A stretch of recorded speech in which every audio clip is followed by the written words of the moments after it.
Welcome to the Forbes Business School interview series. I'm here with Judy Olian, the Dean of the Anderson School of Management at UCLA. Dean Olian, thank you very much for being with us. Thanks, Matt. I'm delighted. You've been the Dean now for 8 years. What are the characteristics that really set Anderson apart from other business schools? We talk about the fact that we think about the next direction of business, the new direction of business, that we have always pushed the envelope a little bit, whether through our faculty or through our graduates who are slightly nonconformist, individualistic. I feel that we're very much flavored by the region in which we're located. Southern California is an intersection of the technology industry with the content industry.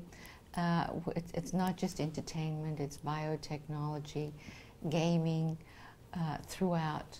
And the fact that we probably have a segment of the finance community that's a little non-traditional, the private equity community, the venture capital community, that's supporting and spawning, frankly, many of the startups and entrepreneurial businesses here. And as a global gateway, we really have a global flavor, not just to our student body, but to the way we think. And that's why I think fits neatly under the think in the next about the new direction of business. So what do you see as the future for the business school? Well, I see a number of great developments that are key to our school and, frankly, I think to other schools of business. Where we're moving has to do with business data analytics, big data. Every field that I know of in business has huge amounts of information and yet doesn't know how to extract value from that.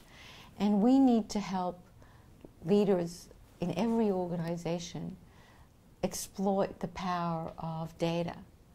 And obviously technology is a piece of that, but it's how do you extract inferences? How do you make sense of all of that information and in fact achieve advantage? And so we have, if not the strongest, one of the strongest groups across disciplines in, quote, big data, and we're developing some programmatic skills in that to expose our students to it, because that's going to be a huge business advantage and need.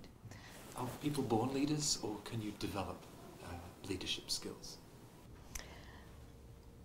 We all come to the world with a different package of assets and some weaknesses, and certainly there are going to be people whose assets are more perfectly aligned with leadership than others.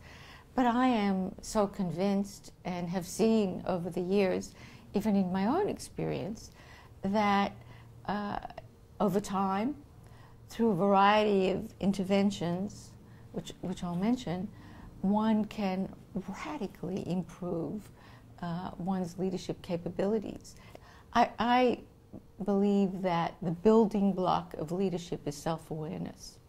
If you have had the benefit of analyzing yourself and having candid feedback and honest feedback about who you are, what you're good at, and what you're not so good at, I think that self-awareness provides a rapid route to improvement, because in many cases people have leadership weaknesses not because they're intended, but because they're simply unaware.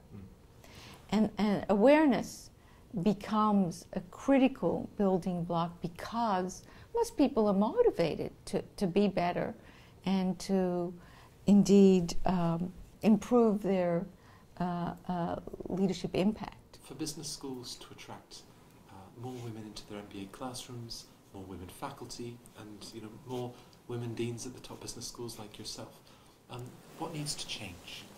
I want to see that change, but I recognize that it'll change starting early in primary schools and secondary schools, in high school, that women have built confidence in themselves in their number skills, because certainly I believe that God didn't make us unequal beings.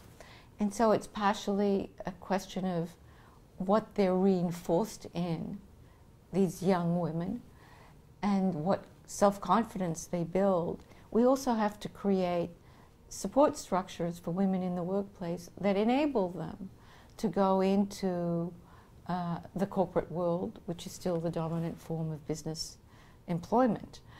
We have more equal numbers in law schools and in medical schools because women feel that they control their destiny to a greater extent in those fields.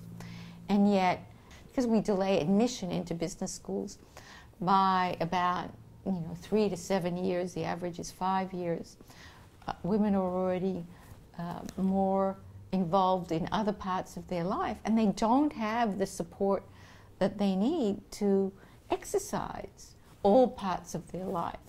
And at least in the US and to some degree in Europe, in parts of Europe, women are still disproportionately burdened with the home role.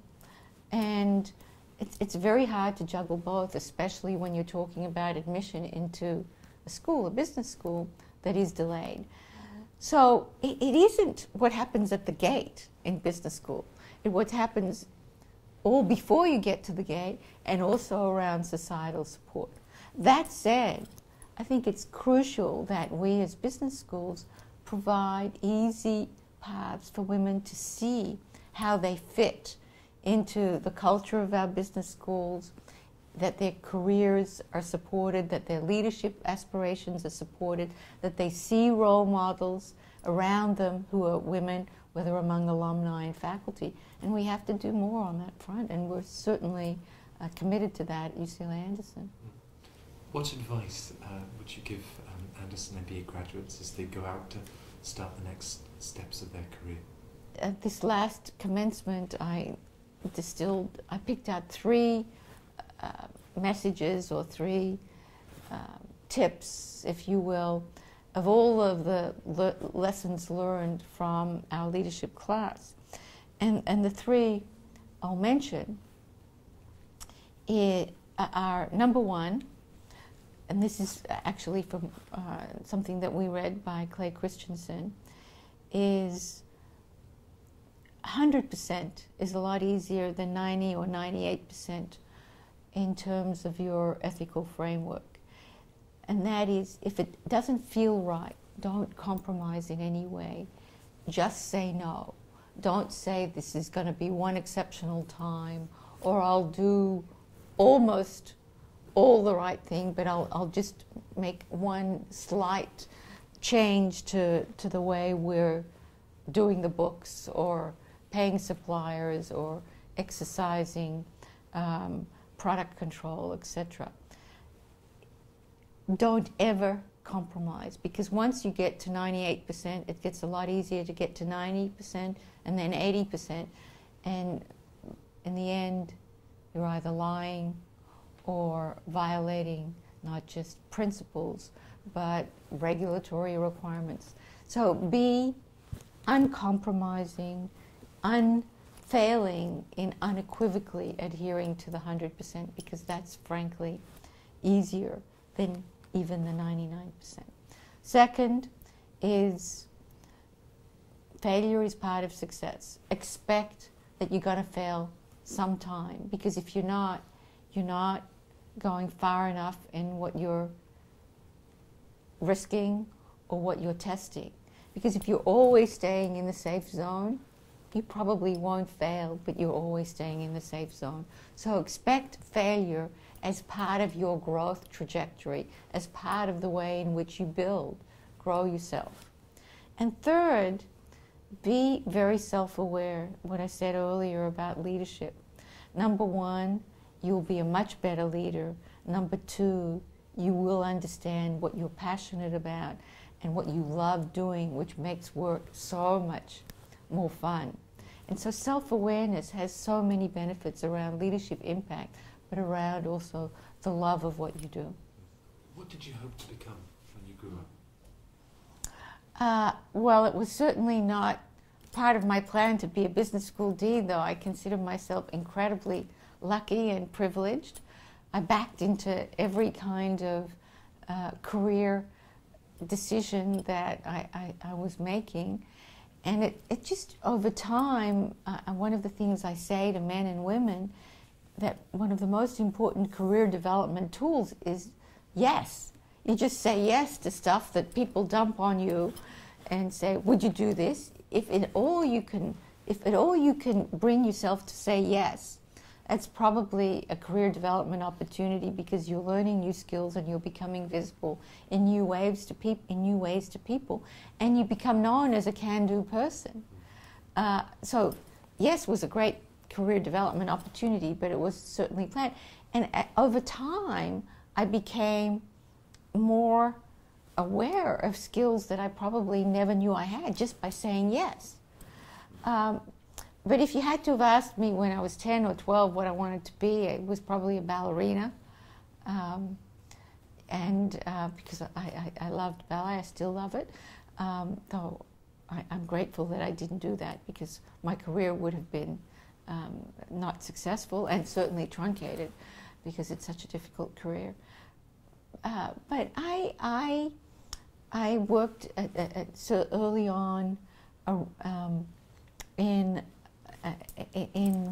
a role that was not academic, where I realized that I love stress, I love multitasking, I love having impact, and I suppose that's something that has carried forward after the traditional academic path that I followed, now into the deanship role. Well, thank you very much, Dean Elian, for your time for this interview. It was a pleasure. Thank you, Matt. Thanks for coming our way to sunny California.